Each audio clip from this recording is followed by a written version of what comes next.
It's the Wilk Report. I'm Michael Wilk, coming to you from Cleveland, Ohio. With me again is Larry Bernard from Florida. How are you, Larry? Pretty good, pretty good. I actually just got back from watching Fighting with My Family. Oh, wow. Joy. Takes me back to my own Eh, family. it was actually decent. We might talk about it a little bit, not, but we do have some meaty stuff to talk about today.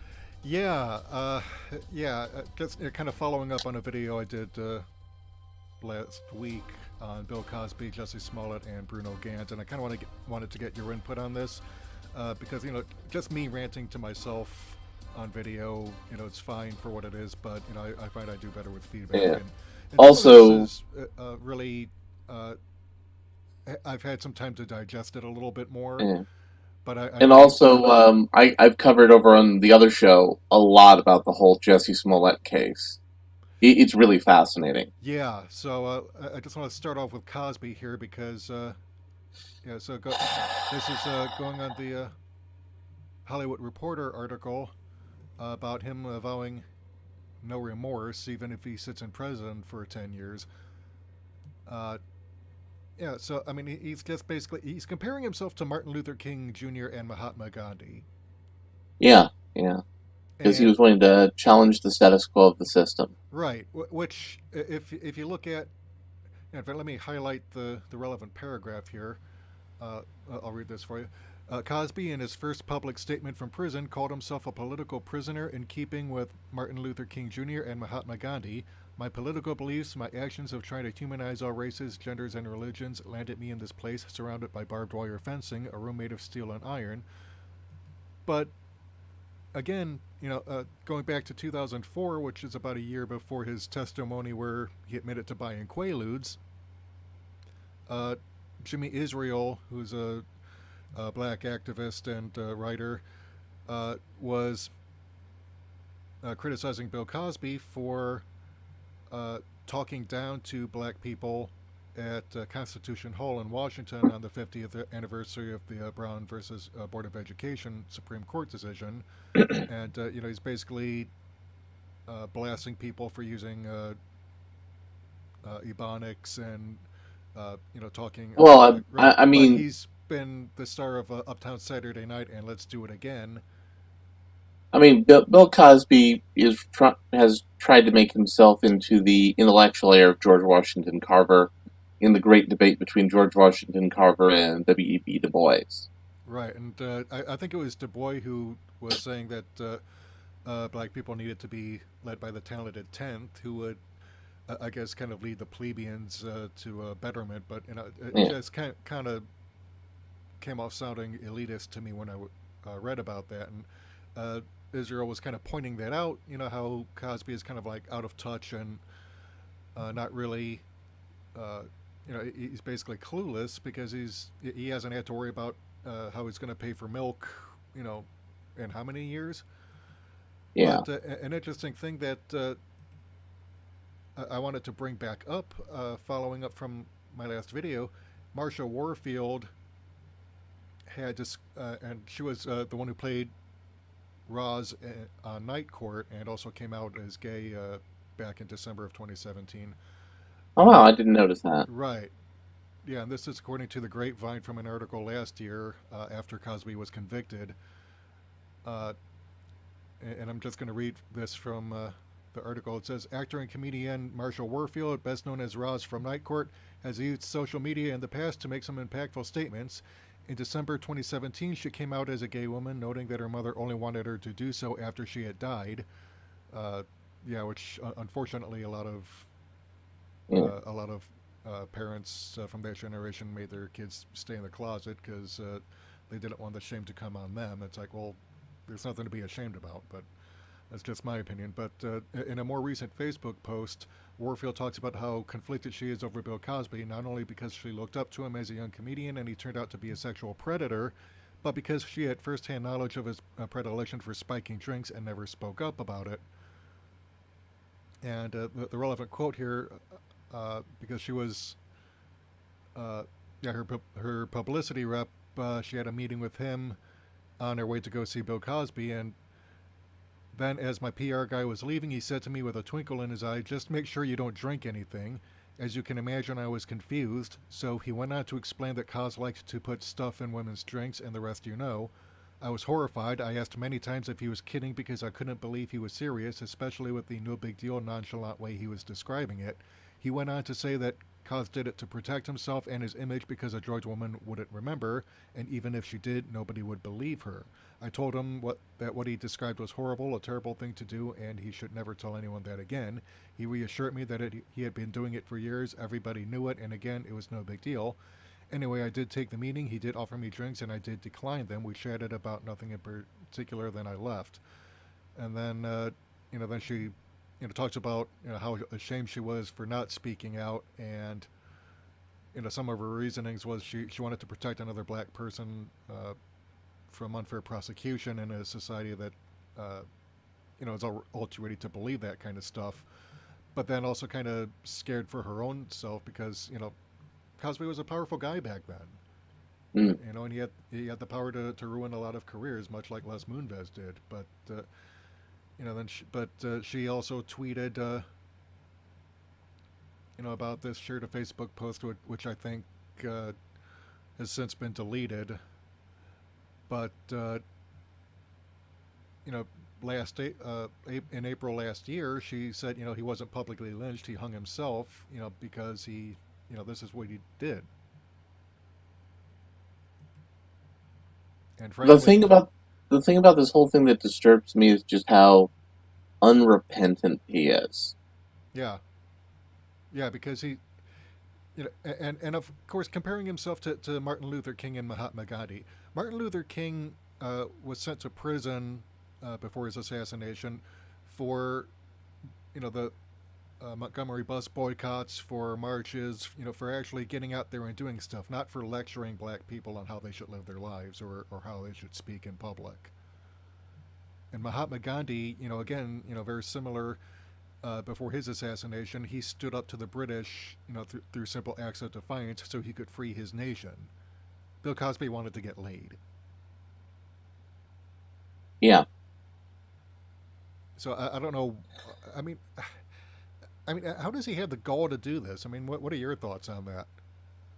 Honestly, you lie to yourself for long enough, you eventually believe it.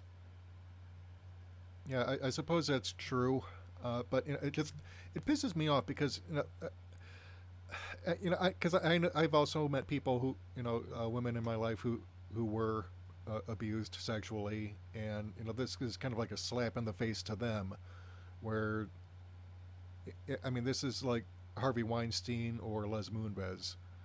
Yeah. They're denying that they did anything wrong, and saying, "Oh, it was consensual." Well, not when you're forcing them to their knees and putting your dick in their mouths. And not when you're giving them mega doses of Quaaludes and Benadryl. Yeah, and on top of that, and it's kind of interesting what Warfield was saying about how she didn't want to accuse him because she wanted to protect another black person from unfair persecution.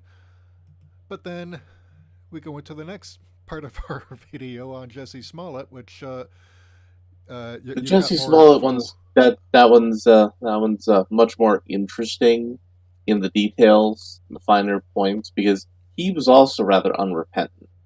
He went before all of his fellow coworkers at Empire, was crying and said, "You know me, I wouldn't do this." And he paid the guys who assisted him with a check, with a personal check. He said on text messaging to them, "Hey, comma, I need your help to do something down low. Can we meet in person?" When they left the country to avoid being available for scrutiny, he talked to them on Instagram and some Messenger, so which means since the police were cooperating, police have all that. Yeah, yeah. How do you fuck up that badly, and then go ahead and deny? I mean, filing a false And police report is a pretty serious charge. he's got worse charges than that coming.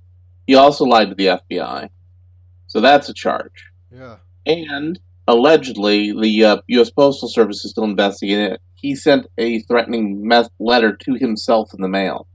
Oh, for the That's love still a of Christ! charge. Yeah. So, So yeah, I mean, he's pretty much ended his own career trying to boost it. I mean, uh, uh, so I didn't actually pay attention to this story initially until a gay friend of mine asked me what I thought about it, because I didn't think too hard about it, honestly. It's a guy, gay, he's black, he's outspoken. He got beat up by people. I didn't think too hard about it, but once he pointed some facts out to me, things started rolling into my head. Like, it was -7 degrees below zero. So if his claim initially had been true, we have a problem there with, some basic physical science. Bleach freezes at 15 degrees Fahrenheit. It was well below the freezing point of bleach. So if it was some random group of attackers, they would have been having to be holding a bottle of bleach underneath their warm winter clothes because they're out in 20-degree below zero weather. That doesn't make sense. no, it doesn't. And you know, once, and of course, the details of the story keep changing. And then, like you said, I mean, it came out that he had written a check. I mean, no, you pay cash for this stuff. Come on. Yeah. Also, another element to this that I didn't know, but my gay friend actually led with this point of information is, as a rule, if there's somebody who's going to do a violent physical attack on a gay person, they don't stop until they're pulled off the person. They don't just casually rough a guy up and then run away. Right. So it didn't even fit what was going on. And to the credit of the Chicago police, they did everything appropriately. They investigated the case he presented them with, the full exhaustion of all evidence, and then they turned around and investigated the actual crime with the full extent of the evidence. And Yeah. while the national news media embarrassed themselves, Chicago newspapers did good work. They talked to police on the force. They talked to shops in the area. They put shoes to pavement and they got the story. And Jussie, he has some problems. Yeah. And Yeah. And, there was a tweet from his lawyer I saw the other day. I don't remember where I saved that. But the lawyer said that, he can't have a fair trial because they're going after him because it's a mayoral election year in Chicago. well, yeah, and Rahm Emanuel is a scumbag anyway, and really should be voted out. But here's the Yeah. thing: uh, this has nothing. I mean, there's actual evidence that he falsified the report and he left Yeah. clues that And, pretty and, much and destroy any chance. Because the People magazine article quotes his attorneys as saying that they're going to mount a really aggressive defense, but the here's his big superintendent problem. Eddie Here's his Johnson, big problem for yeah, here's his big problem for defense. Hiring two guys to fake beat you up is not illegal. If it was, every wrestling promotion in the country would be going to jail. yeah, So the Nigerian guys didn't really commit a crime in this whole process. They understood Jussie was going to do something bad with this stuff, but they weren't a part of that. right, So they have no criminal culpability, so they've turned over state's evidence to the cops. And this isn't like, oh, well, so-and-so, you got a special deal from the prosecutor. No, they didn't, because they right, didn't do anything criminal. right, exactly. So I mean, they've got no reason not to tell the truth here because it's like they're not on the hook for doing anything wrong. And so basically, he's being charged with like class 4 felonies and all sorts of stuff. And apparently, because according to a USA Today, he did it really to further his career Yeah, to get a because he wanted to a get, pay raise and yeah, more prominent clout in Hollywood. So, but like I said, this pisses me off because I've got LGBT friends and relatives who already have a tough enough time facing discrimination, physical violence, and intimidation. I remember last year or the year before, down at my college alma mater, some people distributed flyers on campus urging LGBT people to commit suicide, which Yeah. actually is a crime under Ohio law. That you're not allowed to assist or encourage people to commit suicide. And the president of the university, Ronald Berkman, at the time, said he wasn't going to do anything because free speech. Well, yeah, but this isn't a free speech issue. Yeah. It's Yeah, that's an act of not. terrorism, and also, because they're encouraging people to commit suicide, that's a violation of Ohio law. So, I don't buy it. But this stuff actually does happen. But now, because of Smollett, and his selfish actions, uh, the far right has even more ammunition I to say I that think. stuff is made up or exaggerated, and it's Well, I not really mean, I happening. think there's always stuff that's made up or exaggerated. But I think the bigger question people need to ask themselves introspectively is, why did he think this was going to work? We've reached a point where both sides politically are very callous in how they view the other person, and politics is being used as a advertising and money making tool in a way that it really shouldn't be. Right. And I'm not sure we're going to turn a corner on that. I mean, we look at how they're selling Captain Marvel, the movie, they're selling it on a political pitch. Right. Which is, I suppose it might work for the people they're targeting it for, but honestly, no. No, I don't because think it's going to be successful as they want it to be. I do expect Captain Marvel to do fine, but right. they're not going to make the pitch that they're trying for.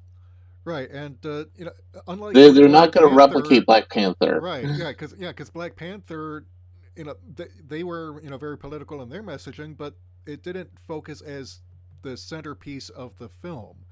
They just focused on telling a Also, good story, and Black Panther was in um, he was in Captain America: Civil War.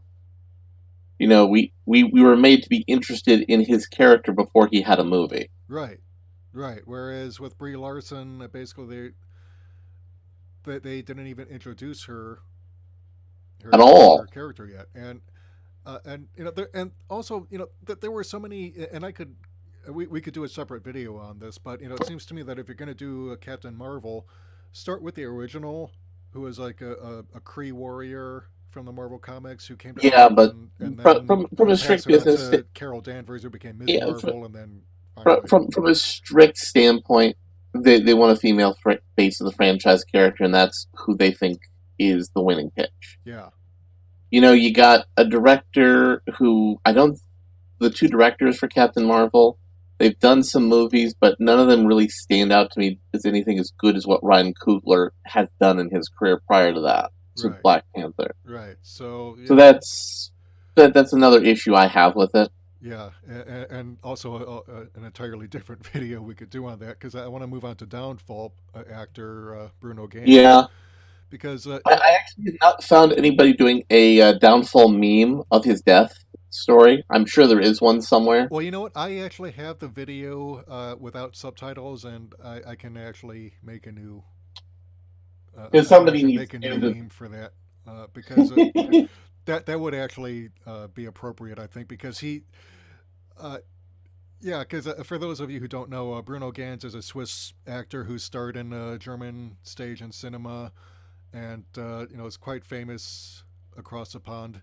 But also, if you're a fan of Werner Herzog films, he was in the 1979 remake of Nosferatu, playing Jonathan Harker, which is actually how I got my introduction to him. And of course, then I saw him in Downfall, where he played Adolf Hitler. But he was He did also an in amazing job in Downfall. right. He was in Wings of Desire, The House that Jack built. But yeah, apparently he'd been suffering from an extended illness. So, but it's interesting. He was only a year younger than Patrick Stewart is now, and they're trying to give Patrick Stewart a TV show. Allegedly. Supposedly, yeah. I think they're trying to basically just use that to kind of sell Discovery and the Abrams Klutzman. Oh, actually, no. Let's condense that. Jar Jar Klutzman now. because we got Jar Jar Abrams and Alex Klutzman. Let's just face it; these two are joined at the hip. It's Jar Jar Klutzman for that I, whole bad reboot. I'm kind of. I mean, look, in 2 to 3 years, old Viacom and new Viacom are going to merge back together again. Yeah, I think and that probably this year, in fact. yeah, I think that handwriting is already on the wall. If that's the case, how I don't see how they continue this decision, even if STD does well. Right, and as far as yeah, so just to kind of get back on track, though, it's like because I actually had done a meme uh, that involved Hitler finding out that his officers had been stealing his blueberry schnapps. Which, but it's interesting because the cast and the filmmakers themselves actually had no problem with this because for them it was one, free publicity, and two, their attitude was, well, we really shouldn't be uh, making these guys, you know, we really shouldn't be making them uh, objects of respect or anything. They really do deserve that kind of scorn. But the studio went ahead and uh, flagged a bunch of videos and got them to take them down. But you can still find them every now and then. So yeah, but yeah, I'm thinking I'm thinking we should probably do a meme for that. So in fact, his Gantz's greatest commercial success came with Oliver Hirschbiegel's Downfall 2004, which is the story of Hitler's final days in the bunker. And the scene he's best known for is a raging moment when Hitler realizes he can't win World War II, and it, like we've been discussing, it became this huge internet meme. And so, because it's subtitled, you can change out the subtitles, and if you don't speak German, then it's actually quite funny. And even if you do, it's still pretty funny. Yeah, Yeah, and but yeah, apparently after that he pretty much got typecast as a bad guy after that. So he was in the Manchurian Candidate reboot. He was in Counselor and Unknown with Liam Neeson, and then the House of Jack built. Lars von Trier cast him to play the opposite of Matt Dillon. So and also something interesting is he actually got the whole meme thing, and like he said, somebody came up and said, my grandson watches this video of you all the time, and asked him to do an autograph. yeah, So he was a generous and genuine person. yeah, yeah, and yeah, by all accounts, yeah, he was a pretty good guy, and I don't think he ever really let fame go to his head, certainly. So, uh, but yeah, I mean, just I really kind of like this guy's work, and he wasn't like Klaus Kinski, for example, where he had a tendency to overplay it, fly into rages both on and off screen, and really kind of act like a prima donna. He had this kind of air about him where he was humble and even for scenes where like uh, with Hitler in Downfall, when he's not ranting and raving like a lunatic, which is what Hitler was, obviously. But then he also, and I think this is a testament to how well the film was made, because it could have gone wrong. Because there were scenes where he plays Hitler as being like this very human, very kindly old man who oscillates between that and the madman we've all been taught in our history classes. But and there was a very real danger of humanizing him too much.